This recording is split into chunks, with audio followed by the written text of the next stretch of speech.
कभी सोचा है कि एक जमाना था जब सोशल मीडिया पर कुछ पोस्ट करना कितना आसान लगता था। हाँ, बस दोस्तों से जुड़ने का एक मजेदार तरीका था। बिल्कुल, लेकिन अब तो पोस्ट बटन दबाने से पहले 10 बार सोचना पड़ता है।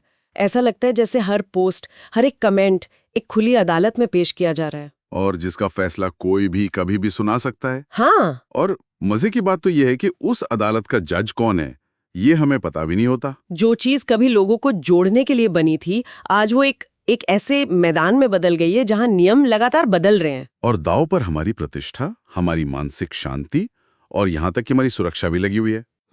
और यही है आज की हमारी चर्चा का विषय, सोशल मीडिया के वो गहरे और अदृश्य खतरे जिन्हें हम अक्सर नजरअंदाज कर देते हैं, जब तक कि वो हमें सीधे तौर पर चोट न पहुंचाए। सही कहा। देखिए, हमारा मकसद किसी को डराना नहीं है, बल्कि उस सिस्टम को समझना है जिसमें हम सब रोजाना हिस्सा लेते हैं। हमारे हाथ एक बहुत ही दिलचस्प विश्लेषण लगा है जिसका शीर्षक है द इनविजिबल थ्रेट। तो चलिए इस पर एक गहरी पड़ताल करते हैं। हाँ, चलिए इस अदृश्य दुनिया के छिपे हुए पहलुओं को परत दर परत खोलते हैं। तो कहाँ से शुरू करें?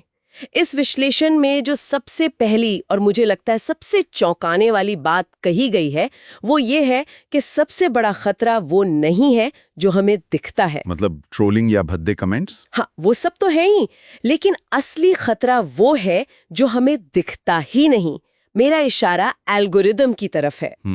ये एक अदृश्य डायरेक्टर की तरह है जो हमारी पूरी ऑनलाइन फिल्म को कंट्रोल कर रहा है। ये अदृश्य डायरेक्टर वाली बात एकदम सटीक है।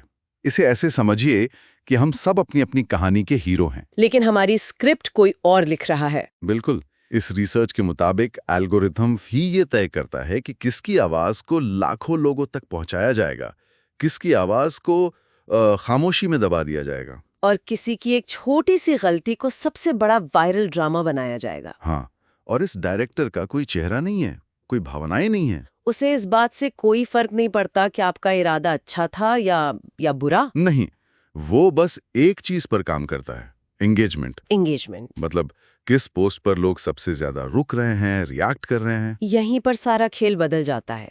एल्गोरिथम इंसान की तरह बारीकियों या नियत को नहीं समझता, वो सिर्फ पैटर्न देखता है। और पैटर्न क्या कहता है? पैटर्न रिसर्च साफ दिखाती है कि विवाद, गुस्सा और नकारात्मकता वाली चीजें सबसे ज्यादा एंगेजमेंट खींचती हैं। अच्छा। लोग अच्छी खबर से ज्यादा बुरी खबर पर रुकते हैं, तारीफ से ज्यादा लड़ाई वाले कमेंट्स पढ़ते हैं। नतीजा, एल्गोरिथम इन्हीं चीजों को और ज्यादा लोगों को दिखाता है। इसका मतलब ये हुआ कि अगर मैंने कोई मजाकिया या कटाक्ष भरा पोस्ट किया, लेकिन एल्गोरिदम को लगा कि इस पर लोग लड़ सकते हैं, तो वो उसे और भड़काएगा। बिल्कुल। सिर्फ इसलिए क्योंकि इससे प्लेटफॉर्म को फायदा हो रहा है। हाँ, आपका एक हानि रहित पोस्ट गलतफहमी का शिकार हो सकता है, या आपकी एक संवेदनशील टिप्पणी पर बवाल मच सकता है, सिर्फ इसलिए क्योंकि सिस्टम ने उसे इंगेजिंग मान लिया। बाप रे। इस विश्लेषण में इसे स्ट्रक्चरल रिस्क यानी ढांचागत जोखिम कहा गया है। इसका मतलब है कि ये आपकी गलती नहीं है, ये खतरा सिस्टम के डिजाइन में ही मौजूद है। मतलब हम चाहे कितने भी सावधान क्यों ना हो, आप उस खेल के नियम नहीं बदल सकते जो पहले से आपके खिलाफ बने हुए हैं। आप असल में कंट्रोल में है ही नहीं। ये बात सुनने में ही कितनी अजीब लगती है कि मेरा अकाउंट, लेकिन कंट्रोल मेरा नहीं है। और अगर कंट्रोल हमारे हाथ में नहीं है, तो इसका सबसे सीधा और खतरनाक असर हमारी ऑनलाइन इमेज, हमारी इज्जत पर पड़ता होगा। बिल्कुल। आजकल तो डिजिटल इज्जत कांच के घर जैसी हो गई है। कांच का घर जो कभी भी टूट सकता है। पहले के जमाने में प्रतिष्ठा बनाने में पूरी जिंदगी लग जाती थी। हाँ। आज ये कुछ सेकंड के वीडियो, एक स्क्रीनशॉट या संदर्भ से बाहर निकाले गए कमेंट से बन या बिगड़ सकती है। और डिजिटल दुनिया की सबसे खतरनाक बात यह है कि वो न तो आसानी से माफ करती है और न ही कुछ भूलती है। भूलती तो बिल्कुल भी नहीं है। ये सुनकर तो मुझे अपने कॉलेज के दिनों के पोस्ट की चिंता होने लगी है। पता नहीं क्या क्या लिखा होगा। और यही असल खतरा है। इसे सोर्स डिजिटल परमानेंस कहता है, हमेशा के लिए छप जाना। हाँ, इसे ऐसे समझिए कि इंटरनेट एक ऐसी डायरी है जिसमें लिखी कोई भी बात कभी मिटाई नहीं जा सकती, फाड़ी नहीं जा सकती, कुछ नहीं हो सकता। आज से 10 साल पहले किया गया कोई मजाकिया कमेंट भी कहीं ना कहीं जिंदा रहता है, और सही मौके पर कोई उसे ढूंढकर आपके खिलाफ इस्तेमाल कर सकता है। ये एक डिजिटल टैटू की तरह है जिसे आप कभी हटा नहीं सकते। बिल्कुल। और यहाँ एक और चौंकाने वाली बात सामने आती है जो इस विश्लेषण में लिखी है। हम सोचते हैं कि अगर हम सालों तक अच्छा पॉजिटिव कंटेंट डालते रहें तो हमारी एक अच्छी इमेज बनेगी। लेकिन ये सोर्स तो कुछ और ही कहता है। हाँ, ये बहुत महत्वपूर्ण पॉइंट है। सिस्टम आपकी सालों की मेहनत और निरंतरता को शायद ही कोई इनाम दे। लेकिन आपकी एक गलती, एक भड़काऊ पोस्ट या एक गलत बयान को रातों रात वायरल कर देगा। ऐसा क्यों? क्योंकि सिस्टम को स्थिरता से ज्यादा ड्रामा और क्या कहते हैं एक्सट्रीम्स पसंद है। अच्छा। एक वायरल नेगेटिव घटना आपके करियर, आपकी विश्वसनीयता और आपके रिश्तों को पल भर में तबाह कर सकती है। और एक बार जब लोगों के दिमाग में आपके खिलाफ एक कहानी बन जाती है तो उसे बदलना लगभग नामुमकिन हो जाता है। हाँ, नामुमकिन। तो ये तो हुई बाहरी दुनिया की बात कि लोग हमें कैसे देखेंगे, हमारी इज्जत का क्या होगा। लेकिन इस सब का असर हमारे अंदर, हमारे दिमाग पर क्या होता है? क्योंकि ये खेल सिर्फ बाहर नहीं, हमारे अंदर भी चल रहा है। और शायद अंदरूनी असर कहीं ज्यादा गहरा और खतरनाक है। इस विश्लेषण में साफ बताया गया है कि सोशल मीडिया प्लेटफॉर्म्स को जानबूझकर ऐसा डिजाइन किया गया है कि हम इसके आदी हो जाएं। मतलब ये कोई संयोग नहीं है। नहीं, ये एक सोची समझी बिजनेस स्ट्रैटेजी है। तो मतलब ये जो हमें हर थोड़ी देर में फोन चेक करने की तलब लगती है, ये नेचुरल नहीं है। नहीं, ये डोपामाइन पर आधारित एक सिस्टम का हिस्सा है। हर लाइक, हर कमेंट, हर शेयर हमारे दिमाग में डोपामाइन नाम का एक केमिकल रिलीज करता है जो हमें पल भर की खुशी देता है। हाँ, खुशी और संतुष्टि का एहसास। ये ठीक वैसा ही है जैसा स्लॉट मशीन खेलने वाले को महसूस होता है। हर बार लीवर खींचने पर एक उम्मीद होती है कि शायद इस बार जैकपॉट लग जाए। और सोशल मीडिया पर हर पोस्ट एक लिवर खींचने जैसा है। बिल्कुल। अरे हाँ, ये तो हम सब करते हैं। पोस्ट करने के बाद बार बार फोन खोल के देखना कि कितने लाइक्स आए, किसने क्या कमेंट किया। और अगर उम्मीद के मुताबिक रिएक्शन नहीं मिलता तो एक अजीब सी निराशा होती है। बिल्कुल।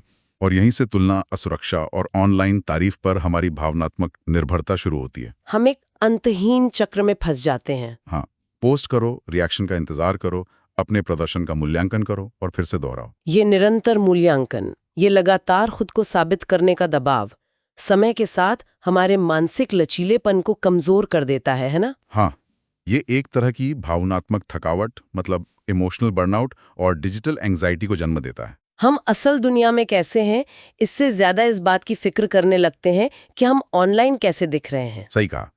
हमारी खुद की कीमत उन नंबर्स और मैट्रिक्स से तय होने लगती है जिनका असल दुनिया में कोई खास मतलब नहीं है। ये खामोश मनोवैज्ञानिक हेरफेर है। हाँ, जो धीरे धीरे हमारे आत्मविश्वास को खत्म कर देता है और हमें बाहरी वैलिडेशन का आदी बना देता है। और ये सबसे मजबूत दिमाग वाले इंसान को भी अपनी चपेट में ले सकता है। और जब ये मानसिक थकावट असल दुनिया से टकराती है तो इसके नतीजे और भी गंभीर हो सकते हैं, खासकर हमारे काम काज और करियर में। हाँ, तब ये सिर्फ भावनाओं का खेल नहीं रह जाता। नहीं, बिल्कुल नहीं। इसके असल दुनिया में बहुत ठोस परिणाम होते हैं। जरा सोचिए, आजकल कोई भी कंपनी आपको नौकरी देने से पहले या कोई क्लाइंट आपके साथ काम करने से पहले क्या करता है? वो सबसे पहले आपके सोशल मीडिया प्रोफाइल खंगालता है। हाँ, आपका डिजिटल फुटप्रिंट अब आपके सीवी का एक अनौपचारिक लेकिन बहुत जरूरी हिस्सा बन गया है। और इस रिसर्च में तो ऐसे कई उदाहरण दिए गए हैं जहां लोगों ने अपनी नौकरियां या बड़े मौके खो दिए। सिर्फ एक पुराना ट्वीट, एक गलत समझे गए मजाक या किसी ऐसी बहस का हिस्सा बनने की वजह से जिससे उनका कोई लेना देना भी नहीं था। हाँ, और ये बहुत तेजी से हो रहा है। कल्पना कीजिए एक टीचर की जिसने 10 साल पहले अपने कॉलेज के दिनों में दोस्तों के साथ मजाक में कोई व्यंग्यात्मक पोस्ट लिखी थी। अचानक कोई पेरेंट ग्रुप उस पोस्ट को ढूंढ निकालता है और उसे गलत संदर्भ में पेश करके उस टीचर को नौकरी से निकलवाने की मुहिम चला देता है। और ये सिर्फ काल्पनिक कहानियां नहीं है, ये हकीकत बन चुकी है। ये सिर्फ नौकरी पेशा लोगों के लिए नहीं होगा, क्रिएटर्स, आर्टिस्ट्स, छोटे बिजनेस चलाने वालों के लिए तो ये जोखिम और भी बड़ा है। बहुत बड़ा। उनकी तो पूरी रोजी रोटी ही उनकी ऑनलाइन प्रतिष्ठा पर टिकी होती है। एक गलती और सालों की मेहनत पर पानी फिर सकता है। तो यहीं पे एक बहुत बड़ा सवाल खड़ा होता है कि हमारी ऑनलाइन गतिविधियां कितनी सुरक्षित हैं? बहुत कम। हम जो कुछ भी करते हैं, हर पोस्ट, हर लाइक, हर ग्रुप जिसे हम ज्वाइन करते हैं, वो एक व्यावहारिक संकेत बन जाता है। ये सब डेटा है। हाँ, ये सब डेटा है। और इस डेटा का इस्तेमाल करके ये प्लेटफॉर्म्स आपकी सोच, आपके राजनीतिक झुकाव और यहाँ तक कि आपकी कमजोरियों का भी अंदाजा लगा सकते हैं। इस विश्लेषण में तो इसे एक निगरानी नेटवर्क तक कहा गया है। हाँ, सर्विलेंस नेटवर्क। जहाँ हम यूजर नहीं है, हम खुद एक प्रोडक्ट है। बिल्कुल। हमारी पहचान, हमारी आदतें, हमारा डेटा, यही वो चीज है जिसे ये प्लेटफॉर्म्स बेचते हैं। हम जितना ज्यादा ऑनलाइन सक्रिय होते हैं उतना ही ज्यादा हम उजागर होते हैं। और इसके अलावा एक और सीधा खतरा है, सोशल मीडिया आज के समय में स्कैम, आइडेंटिटी थेफ्ट, डॉक्सिंग, मतलब आपकी निजी जानकारी पब्लिक करना। हाँ, और ब्लैकमेल के लिए सबसे आसान रास्ता बन गया है। लोग प्रोफाइल पर बहुत आसानी से भरोसा कर लेते हैं और हमलावर इसी भरोसे का फायदा उठाते हैं। आप कहाँ जाते हैं, आपको क्या पसंद है, आपके दोस्त कौन है, ये सारी जानकारी आप अनजाने ना पब्लिक कर रहे होते हैं, जिसे कोई भी आपके खिलाफ इस्तेमाल कर सकता है। तो आज की इस पूरी बातचीत से एक बात तो साफ है, सोशल मीडिया एक बहुत शक्तिशाली औजार है, इसमें कोई शक नहीं। लेकिन ये एक ऐसा माहौल भी है जो गलतियों को माफ नहीं करता। हाँ, ये एक दोधारी तलवार है और हम अक्सर इसकी धार वाली तरफ को नजरअंदाज कर देते हैं। हमने देखा कि कैसे एक अदृश्य एल्गोरिदम हमारी सोच और दुनिया को देखने के नजरिए को कंट्रोल करता है। कैसे हमारी डिजिटल प्रतिष्ठा पल भर में बनाई और मिटाई जा सकती है। और कैसे इन प्लेटफॉर्म्स का डिजाइन ही ऐसा है जो हमारे दिमाग के साथ खेलकर हमें इसका आदी बना दे। और ये सब एक ऐसे सिस्टम में हो रहा है जहां सालों तक सब कुछ सही करने के बाद भी एक गलत समझा गया पोस्ट उस सब पर पानी फेर सकता है। जैसा कि इस रिसर्च में कहा गया है, सिस्टम स्थिरता को नहीं बल्कि हंगामे को बढ़ावा देता है। इस विश्लेषण का जो अंतिम निष्कर्ष है वो बहुत महत्वपूर्ण है। असली खतरा सोशल मीडिया का इस्तेमाल करना नहीं है, बल्कि इसके परिणामों को समझे बिना इस पर निर्भर हो जाना है। हाँ, ये खतरा तकनीक की वजह से उतना नहीं है जितना कि इंसानी व्यवहार, डिजिटल दुनिया की स्थायी प्रकृति और इन अस्थिर एल्गोरिदम के खतरनाक मिश्रण से पैदा होता है। इस चर्चा को समाप्त करते हुए एक सवाल है जो मैं सोचने के लिए छोड़ना चाहती हूँ। जरूर। अगर ये पूरा सिस्टम हमारी भावनाओं, हमारी असुरक्षाओं और हमारे व्यवहार को अपने फायदे के लिए आकार देने के लिए ही बनाया गया है, तो क्या एक असली या प्रामाणिक ऑनलाइन पहचान जैसी कोई चीज सच में मौजूद हो सकती है? या हम सभी अनजाने में बस एक किरदार निभा रहे हैं, वो किरदार जिसे एल्गोरिदम सबसे ज्यादा पसंद करता है?